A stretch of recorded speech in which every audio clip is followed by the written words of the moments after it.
Bonjour à toutes et à tous et bienvenue pour un nouvel épisode vidéo podcast d'EWI. J'espère que vous avez passé une excellente semaine et un excellent week-end.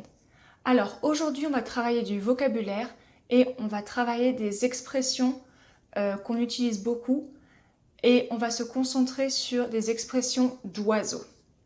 Donc dans toutes les langues nous avons des expressions bien particulières et là aujourd'hui je vais vous faire découvrir certaines expressions qu'on utilise avec des noms d'oiseaux.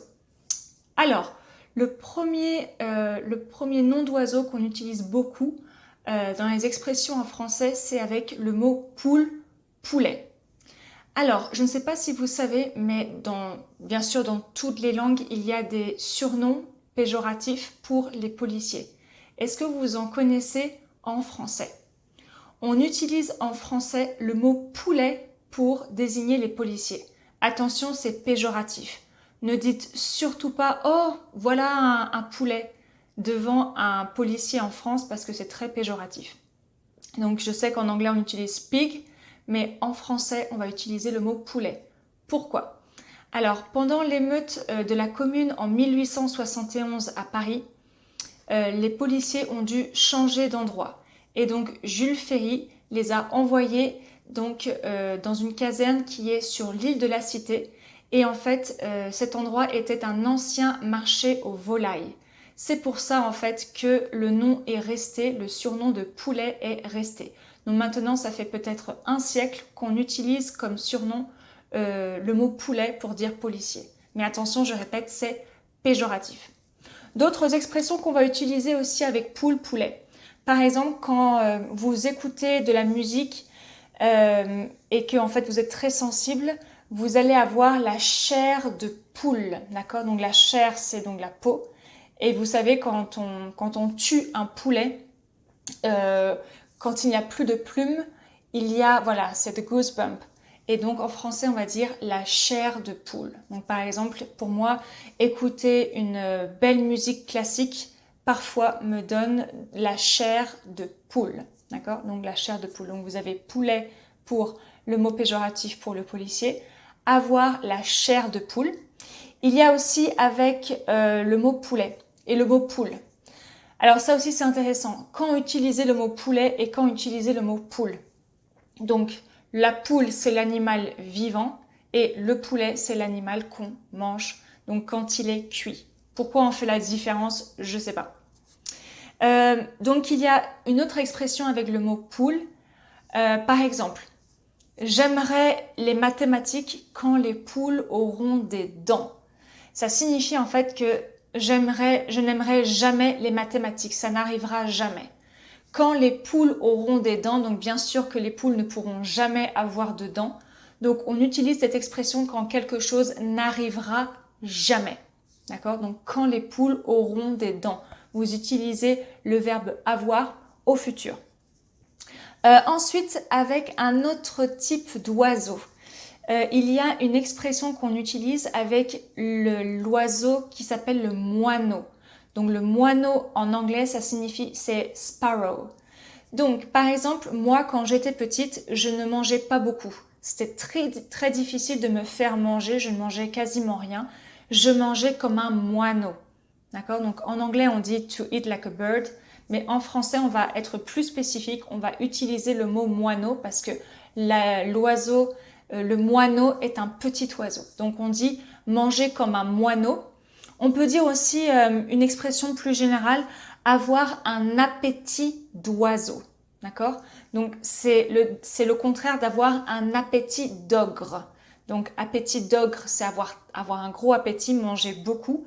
Et avoir un appétit d'oiseau, c'est-à-dire une personne qui va manger très très peu. D'accord ? Avoir un appétit d'oiseau ou manger comme un moineau.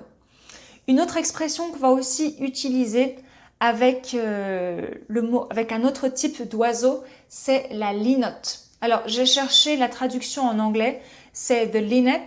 Je ne sais pas si vous voyez, donc c'est un type d'oiseau. Donc, en français, on va dire quand une personne oublie facilement les choses. Par exemple, j'ai encore oublié les clés de la maison. Je suis vraiment tête de linotte.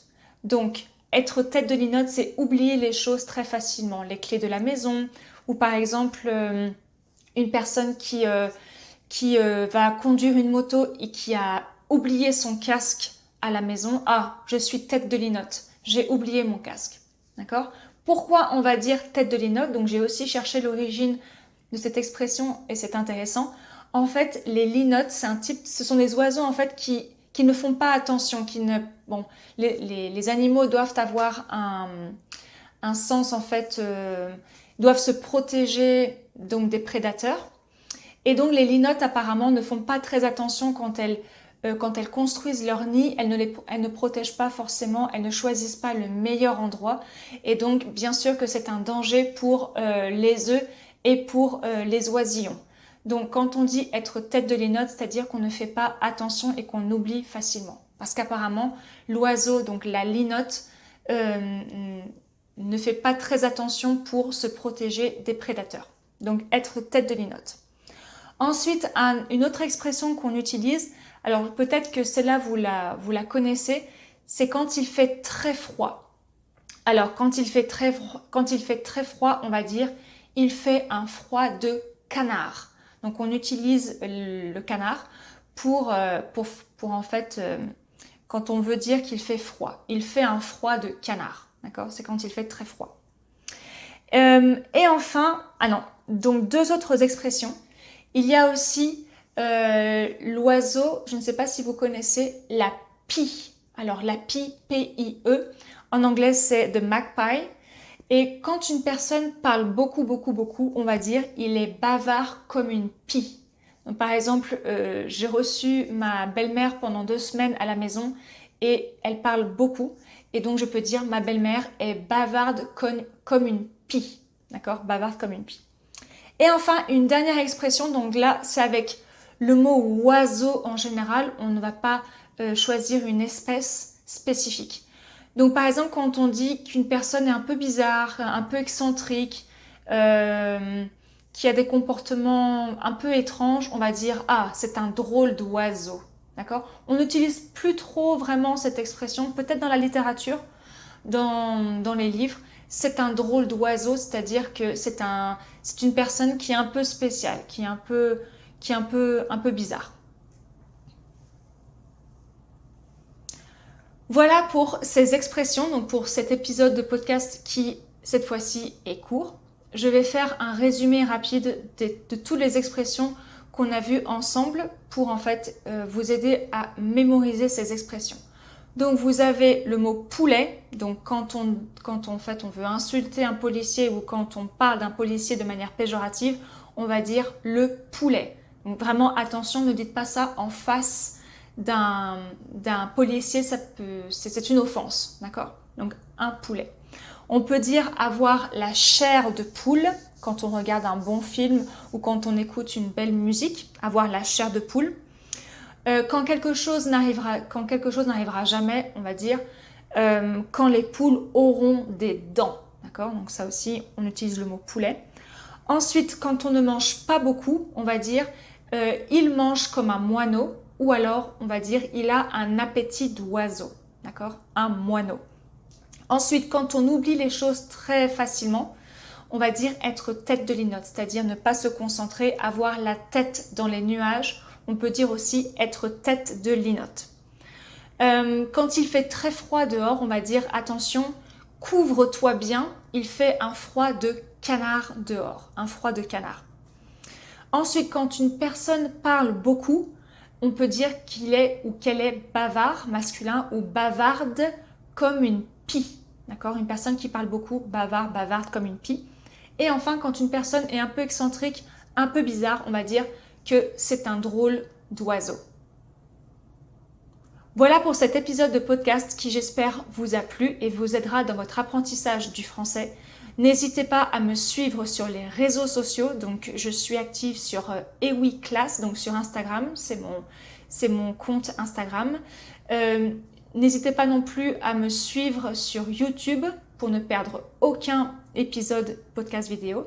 Et si vous ne voulez pas passer trop de temps sur YouTube et que vous voulez plutôt écouter cet épisode dans la voiture ou quand vous cuisinez, cet épisode est aussi disponible en format MP3. Je vous souhaite une excellente semaine et à très bientôt.